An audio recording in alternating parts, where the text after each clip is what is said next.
Welcome back everyone to Catherine's Plates, where it's always simple, easy, and delicious in my kitchen. If you're new to my channel, make sure you hit that subscribe button down below and that bell notification so you'll know when my shows are posted. Today it is all about Death by Chocolate punch bowl cake, trifle, or you can even just use a large bowl.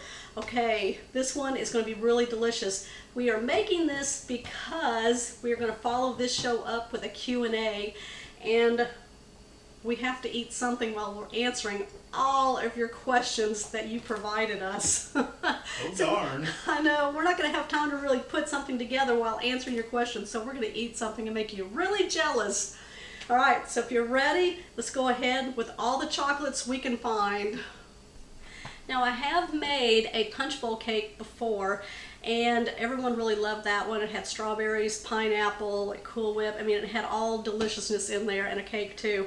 Now, in the comments, y'all had requested that I do a chocolate one. So my husband's been requesting a Death by Chocolate dessert for quite a while.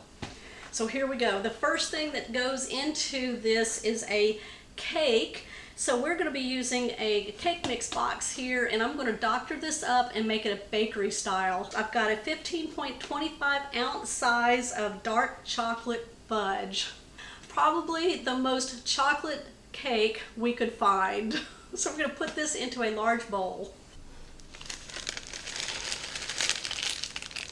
Okay, now it asks for 1 cup of water, but I'm going to add in 1 cup of milk. I've got 1/3 cup of melted butter. Now I'm replacing the oil with the butter here. Now, generally a bakery style cake, you can have the 3 eggs or go up to 4 eggs. I've got 3 eggs in here, but one was a double yolk, so if you see 4 eggs in there, that's why. We're gonna add that. I'm going to take my electric hand mixer, and I'm going to beat this up for about 1 to 2 minutes until it's nice and smooth and there's no longer any powdery cake mix in here.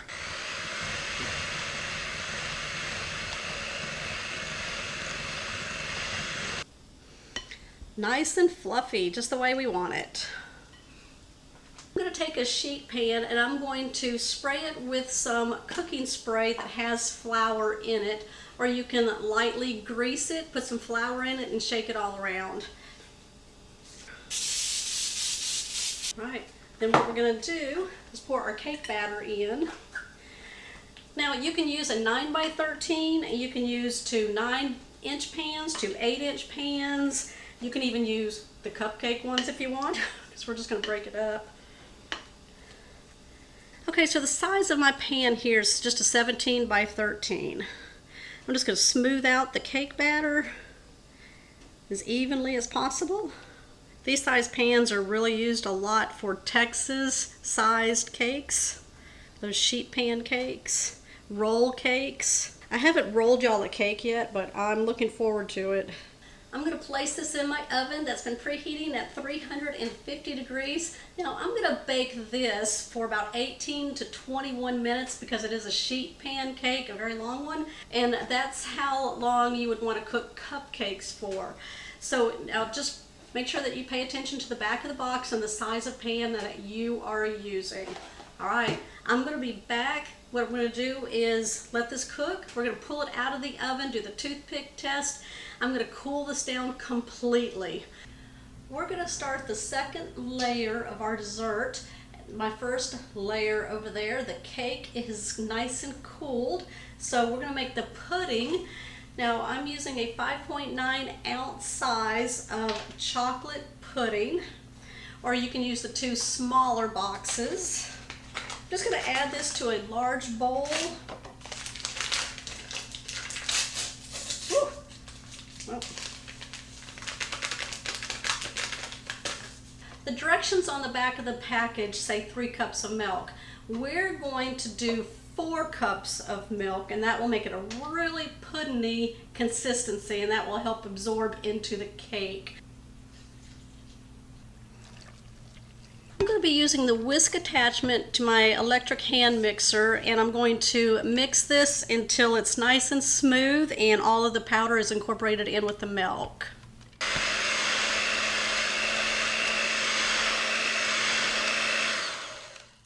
So I whisked this up for about 5 minutes using my electric hand mixer until it got to a soft pudding form here. Not too thick. And what we're going to do is set this aside, and then we're going to start our next component. The third component is the whipped topping. Now you have some choices here. You can use Cool Whip that you can get out of your freezer section of your store and you would just want to thaw that out. Or you can make your own whipped topping, which I'm going to do here. So I'm going to use 12 ounces of some heavy whipping cream and just put that into a bowl.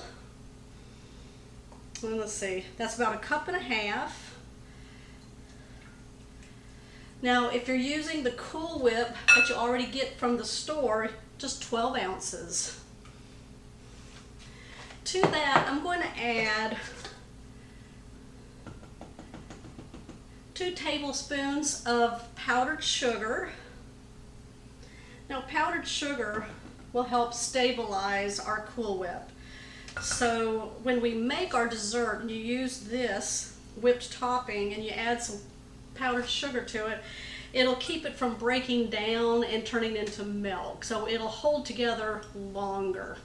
All right, I'm just going to take my electric hand mixer. All I did was rinse off my whisk attachment here. I'm going to blend this until we get soft peaks.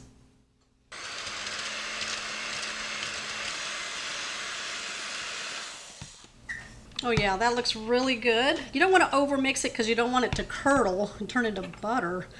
So anyway, just like that here. Perfect. You want it to hold its shape on the spoon, but be soft enough, okay? Perfect. I've got some fun stuff now. We've got some miniature candy bars. They're all kind of different flavors. We have the Mr. Good bar, we have the crackly crispy rice, we have the peanuts, we have Hershey's special dark chocolate. We've got the bag, so we can really put lots of delicious flavor in there. Scrumptious, we're working on right now. So what I'm going to do is just take some candy bars out of here, and then I'm going to chop them all up.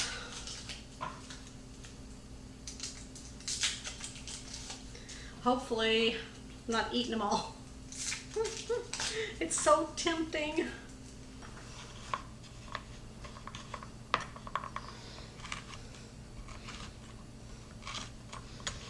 So you can take the big candy bars and you can do the same thing.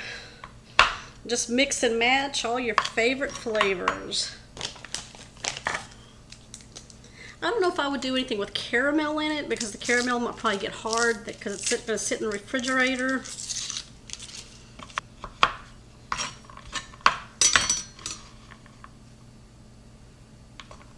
I've got them all cut up, about 2 cups worth here. And the last thing that you're going to need, Oreos. Let's go ahead now and we're going to start building this up. Okay, with your cake, you're going to want to cut it into bite-sized pieces. So I'm just taking a spatula here, and I'm just going to cut my cake into thin rows. If you have the round cakes, you could cut those. Take them out of the pan and just start cutting those up. I used the round pans when I was doing the punch bowl cake using the strawberries and the pineapple. I'm using this because I don't want to scratch my pan, so I'm just using the plastic one here. Okay, and then what I'm going to do is just go across, making the little squares.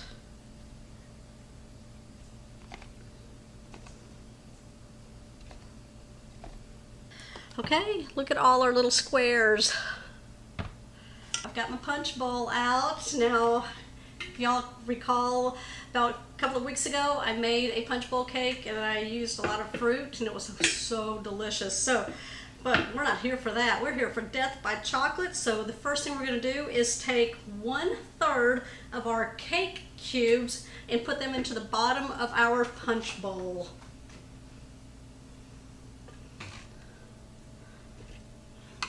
Got my pudding over here and it's kind of set some more, which is fine. So we're going to take 1/3 of that and just pour it over our cake cubes. Just kind of evenly pour it over it. I'm gonna give a little bit more. Got my Cool Whip here. We'll take about 1/3 of that and put it over the pudding. Just kind of dollop it. Just going around the edges here, give it a nice look. That way you can see the layers. Put about 1/3 of my candy bars and just sprinkle them over. Oh yeah. A handful of some Oreos I'm just going to break up and crumble on top of that. All right, just going to wipe my hands here. Okay. We need another layer of cake. Half of whatever you have left of your cake goes right on top of that. Cover everything. That looks good. Make sure that it's all along the edges here. Whatever's left of your pudding, we're going to put half of that over the cake pieces here.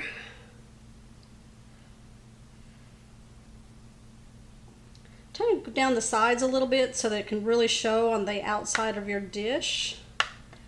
Look at that. We're getting there, aren't we? Half of the Cool Whip, just put that on top.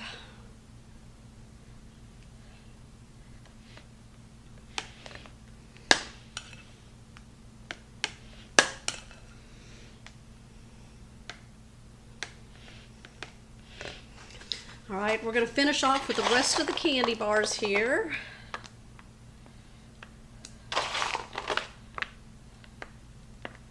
The rest of the cake going on top.